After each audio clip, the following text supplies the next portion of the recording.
Welcome back to the guided video tour of this document, the Timeline.pdf spreadsheet.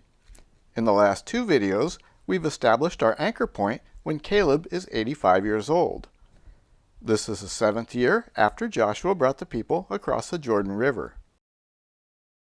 This is also the point in time where we begin connecting the spans of time that are given to us beginning in Judges chapter 3. We're told that Israel was sold into the hand of Cushan-Rishathaim, king of Mesopotamia, for 8 years. Then Othniel saved them, and they had peace for 40 years, and then Othniel died.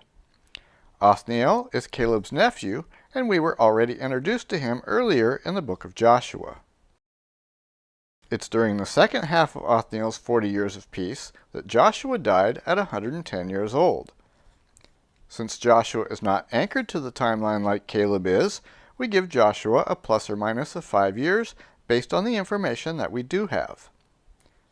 This is very similar to what we did with Kohath and Amram, where we know how many years they lived, but we're not given their specific age at any known event on the timeline, like we are with Caleb. Caleb was 40 years old when Moses sent him up from Kadesh in the second year after the children of Israel came out of the land of Egypt. In the year before that, between the Exodus and arriving at Mount Sinai, Joshua led the army against the Amalekites. Joshua is also described as a young man, the servant of Moses. We can speculate that Joshua was between 19 and 29 years old when he defeated the Amalekites. It may be possible to speculate more accurately on Joshua's age, but it's really not necessary because Joshua is not used to reconcile the timeline like Caleb is. Knowing that Joshua died at 110 simply provides context for the phrase found in Joshua chapter 24 and Judges chapter 2 that says, "Israel served the Lord all the days of Joshua and the elders who outlived him." So this generation is gone, but before we continue, let's recap some of the main sins by this generation and the generation before them so we can see which generation they belong to and the chronology and context for each one.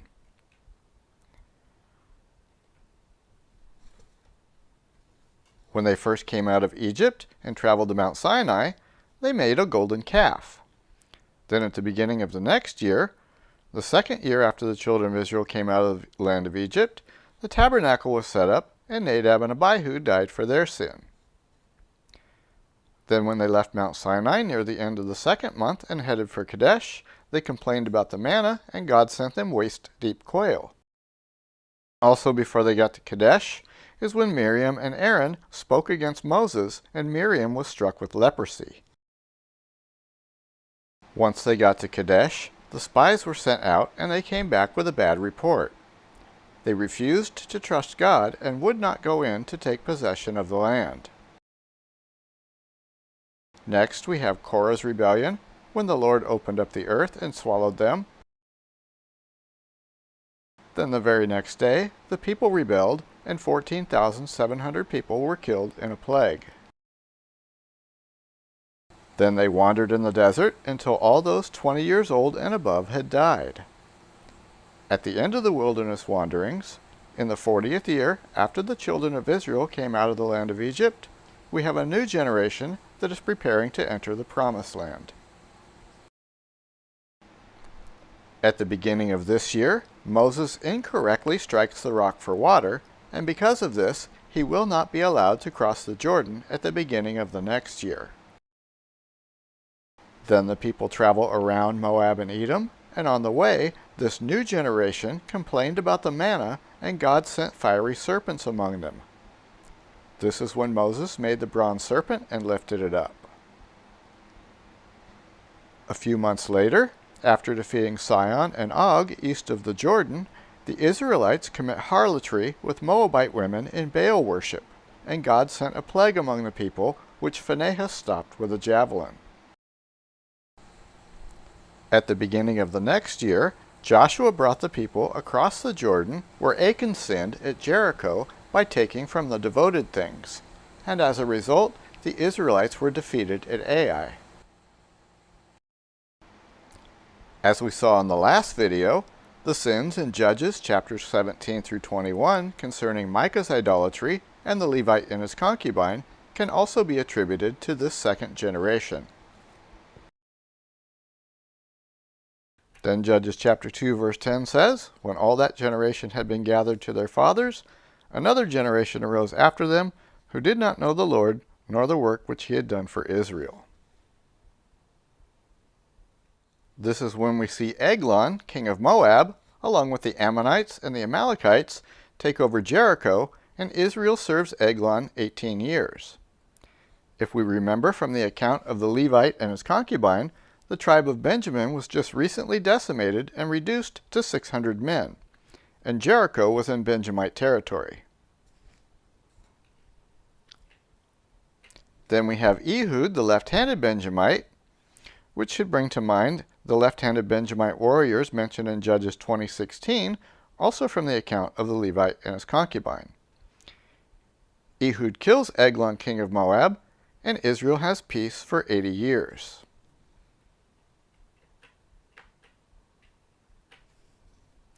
Then in Judges 3:31, we're told that Shamgar came after him and killed 600 Philistines, but we're not given a length of time for Shamgar.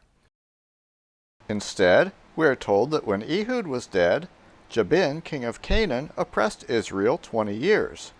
And we can see that Deborah's song mentions Shamgar as contemporary with Jabin's oppression of Israel. At the end of Deborah's song, we're told that the land had rest for 40 years.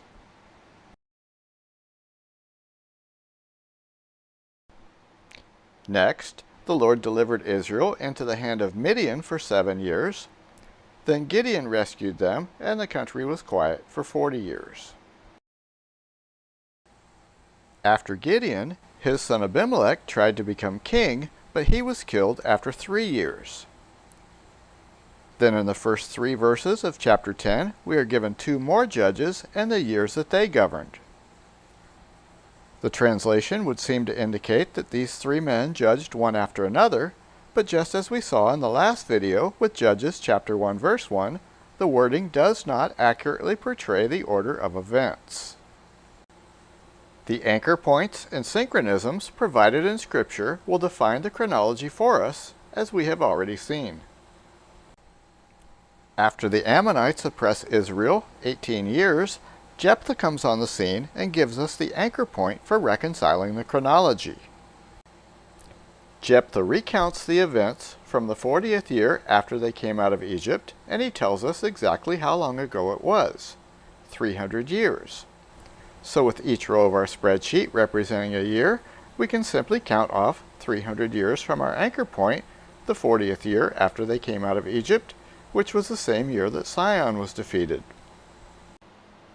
This anchors the first year of Jephthah judging to our absolute timeline. It's to here that we can connect the previous 18 years of Ammonite oppression. We can see that this puzzle piece attaches perfectly to the end of Jair's 22 years and continues the geographical theme, Jair and Jephthah, both in Gilead, where the Ammonites were oppressing them. The Ammonites began oppressing Gilead when Jair died after judging 22 years. Notice in verse 9 of Judges chapter 10 that the Ammonites expanded their oppression west of the Jordan River to include Ephraim, and this corresponds to Tola, who judged in Ephraim and died the year after Jair. After Jephthah judged 6 years, we have 3 more judges that served at the same time in different geographical regions. Once again, the way the text reads is misleading and may cause us to believe that they ruled one after another, but as we will see again in this case, the anchor points in the chronology will show us with certainty that they ruled at the same time. Next, we are introduced to Samson, who comes on the scene after 40 years of Philistine oppression. A careful reading of Judges chapter 10 verses 7 and 8 reveals to us that the 18 years of oppression by the Ammonites before Jephthah were accompanied by 18 years of oppression by the Philistines. Jephthah ended the oppression of the Ammonites, but the Philistine oppression continued until 40 years were completed and Samson began to judge. Using only the text in Judges, this configuration could be considered speculative, but with our ironclad anchor point of the 480th year after they came out of Egypt, we will see that this chronology is not speculative, but precise and certain. So Samson judged Israel 20 years, and that's as far as we can go using the book of Judges. To make our connection, we need to use Samuel, Kings, and Chronicles to work backward from our anchor point, the 480th year after the children of Israel came out of the land of Egypt. The Bible has been very deliberate in identifying both the second year after and the 40th year after the children of Israel came out of the land of Egypt. With each row of our spreadsheet representing a year, we can simply count our way to the 480th year after they left Egypt, which the Bible synchronizes to the 4th year of Solomon's reign. From here, we can label the 3rd, 2nd, and 1st year of Solomon. 2 Samuel 5:4 tells us that David reigned 40 years, so we place David's 40 years into our spreadsheet before Solomon. 1 Chronicles chapter 3 verse 4 breaks down David's 40 years to 33 years in Jerusalem and 7 years, 6 months in Hebron. So we label this distinction on our spreadsheet as well. Then we notice that David brought the Ark of the Covenant to Jerusalem when he began to reign there. The Ark was brought from the house of Abinadab, where we're told specifically that the Ark spent 20 years. So now this 20-year span of the Ark being at the house of Abinadab can be anchored to the timeline. Next, we look at the circumstances that brought the Ark to Abinadab's house, and we see that the Ark had been captured by the Philistines and was in Philistine possession for 7 months. This becomes an important anchor point on our timeline because of the many synchronisms attached to it. When the Ark was captured, Eli's sons, Hophni and Phinehas, died, his grandson Ichabod was born, and Eli himself died. We're told that Eli was 98 years old when he died, so now Eli is anchored to the timeline, and we're told that he judged Israel 40 years. When we plug Eli's 40 years into our absolute timeline spreadsheet, something amazing happens. Eli's first year of judging begins immediately after Samson's last year of judging, and thus we have our second confirmation that the period of the judges has now been correctly reconciled in our timeline spreadsheet. All of these numbers can be easily cross-checked and verified. The absolute timeline up to Solomon has now been reconciled, meeting both of the criteria established by the Bible. The first being that the 4th year of Solomon is the 480th year after they left Egypt, and the second criteria is the 300-year span of time between when Sihon was defeated and the 1st year of Jephthah judging. There is only one way all of these numbers can be arranged correctly to meet both of these criteria. In the next video, we will look a little bit more closely at Eli, Samuel, Saul, David, and Solomon.